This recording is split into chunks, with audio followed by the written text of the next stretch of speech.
Hi everyone, my name is Hridhaan and I welcome you all with a very big heart on Let's Talk. In today's lesson, we're going to be talking about some very interesting phrases related to emotions. If you think that you're an emotional person, but unfortunately you do not have a lot of phrases to express your emotions in the way that you would want to, then stay tuned with me in this lesson because we are going to be talking about something very interesting and vocabulary and phrases collocation that you can use in your daily life to speak fluently and confidently. Let's get started with the first phrase of the day, and that is a charmed life. Wow, everybody knows what is a life, and everybody knows what is charming as well. But when we connect charmed life, it has a very beautiful meaning, and it means all the happiness in the world. It says a life full of all sorts of happiness, be it in terms of good health, good wealth, and most importantly, a meaningful life. That sort of life is called a charmed life. Do you think you've got a charmed life, or anybody in your life has got a charmed life? Please do let me know in the comments section below. Let's have a look at an example. He lives a charmed life since there is no one to restrict him from anything. Since there's no one to restrict him from anything. A charmed life wherein there are no restrictions in your life. In such a life, everybody is supporting you in your endeavors that you have. Such is a charmed life with all sorts of happiness. This was about the first phrase. Let us move on to the next one. It says, bottle out. Have you ever seen a bottle? Now, if you open the cap of the bottle, what happens? The water or the drink pours out of it. But it's not quite similar to that. Let's see what it says. It says, when you decide not to do something out of nervousness and fear.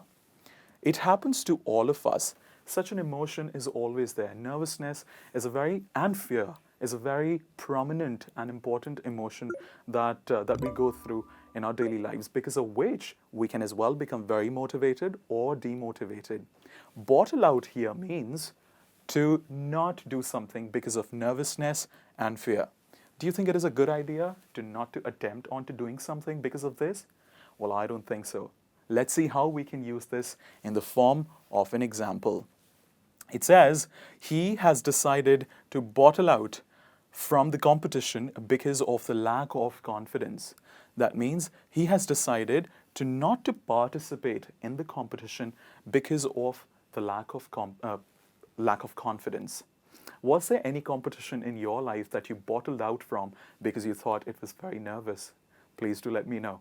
This was about bottle out. Let us now move on to the next one in the list, and that is a cup of joy. It is a very cute phrase, I must say. A very cute emotion. A cup of joy. If you go to a cafe and you ask for a cup of joy, it primarily means a cup of coffee.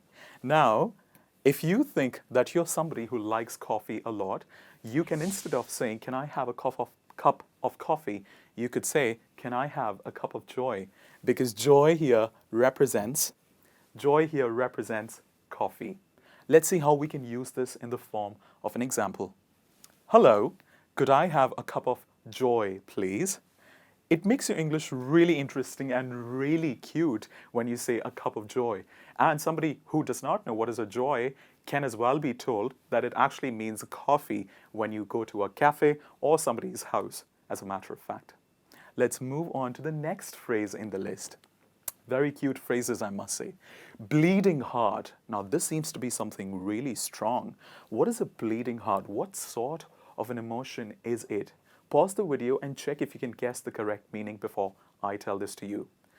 Bleeding heart primarily means to empathize with the miserable condition of the people, to be able to relate yourself, and not just relate yourself, but also to be able to solve the misery of the people.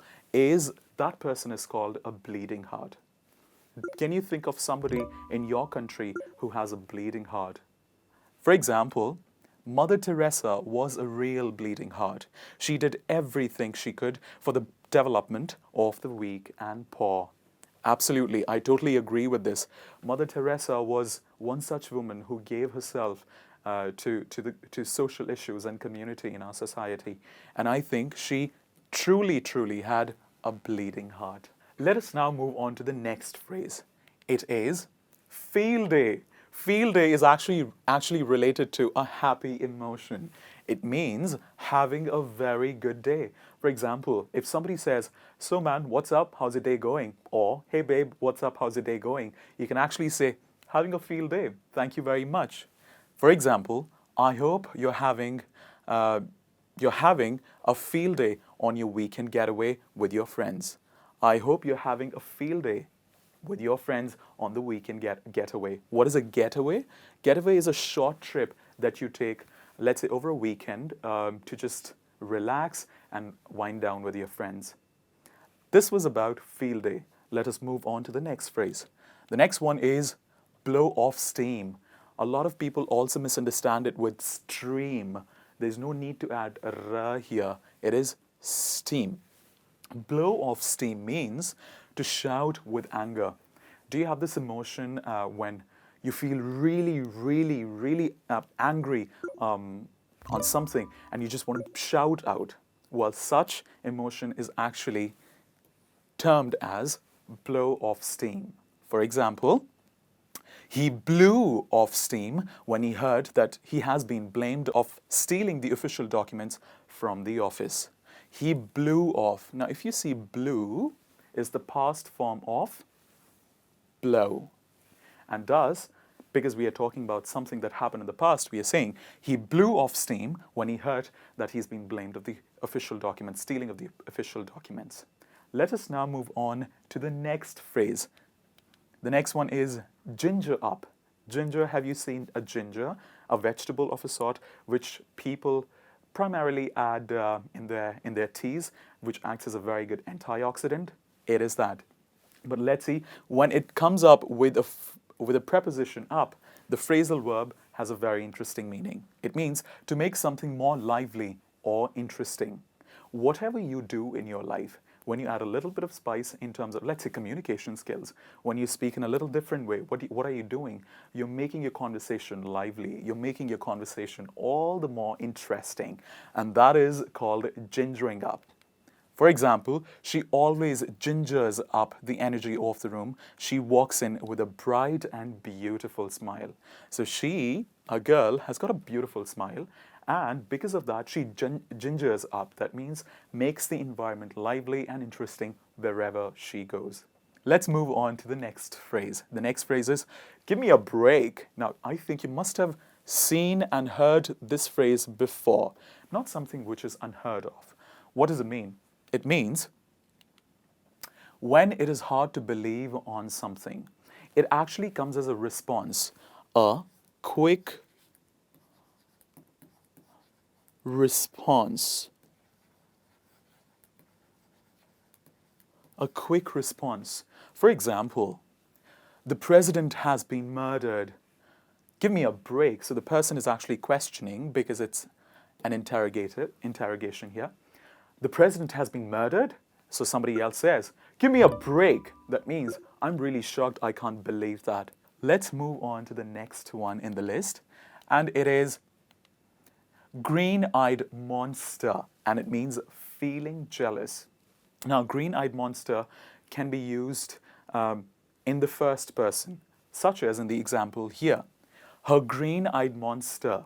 That means she does not have any other monster. She's referring to herself, or if I'm saying this about a woman, I'm referring to herself only. Her green-eyed monster was the reason for her unsuccessful life. That means this woman had an emotion of jealousy all throughout her life. And because of that, she could never appreciate the beauty of someone else's success. And thus, because of that, she was always unsuccessful. That was about green-eyed monster. Let us move on to the next one in the list, and that is in full swing. What is full swing? As you've seen the meaning already, it is to feel full of energy and great force and enthusiasm. If you've had a sound sleep and you go to the work in the morning and you're wearing your best suit on that day, you're in full swing because naturally you feel very confident, very lively, and full of energy, because clothes do make a lot of difference in terms of the mood of people. Today, the boss seems to be in full swing. He has finished 5 meetings back to back. Now, quite interesting. Well, we don't know why how and why the boss is in full swing, but he seems to be in a very, very good mood, full of energy and full of force. And that is how he was able to finish how many meetings? 5 meetings in the day. Let us now move on to the next phrase. The next one in the list is, and the last one is, veg out. Have you ever seen a vegetable? We all eat vegetables. Well, some of us do not like eating vegetables. I do. How many of you do? Veg out primarily means to relax. That means you've had a long day and you just want to relax. That is veg out. It is not acceptable to veg out during your working hours. Please focus. Well, that is a good advice that maybe a boss is giving or a colleague is giving to another one. It is not a good idea to veg out. That means to relax when you're working. If you worked a lot, you could take a break, but not to veg out the entire day. These are all the phrases that I have for you in the lesson today related to emotions and how you can express it in the most interesting and beautiful manner. I might as well have another parts of this lesson, so stay tuned, and thank you very much for being with me in this video. Have a great day ahead.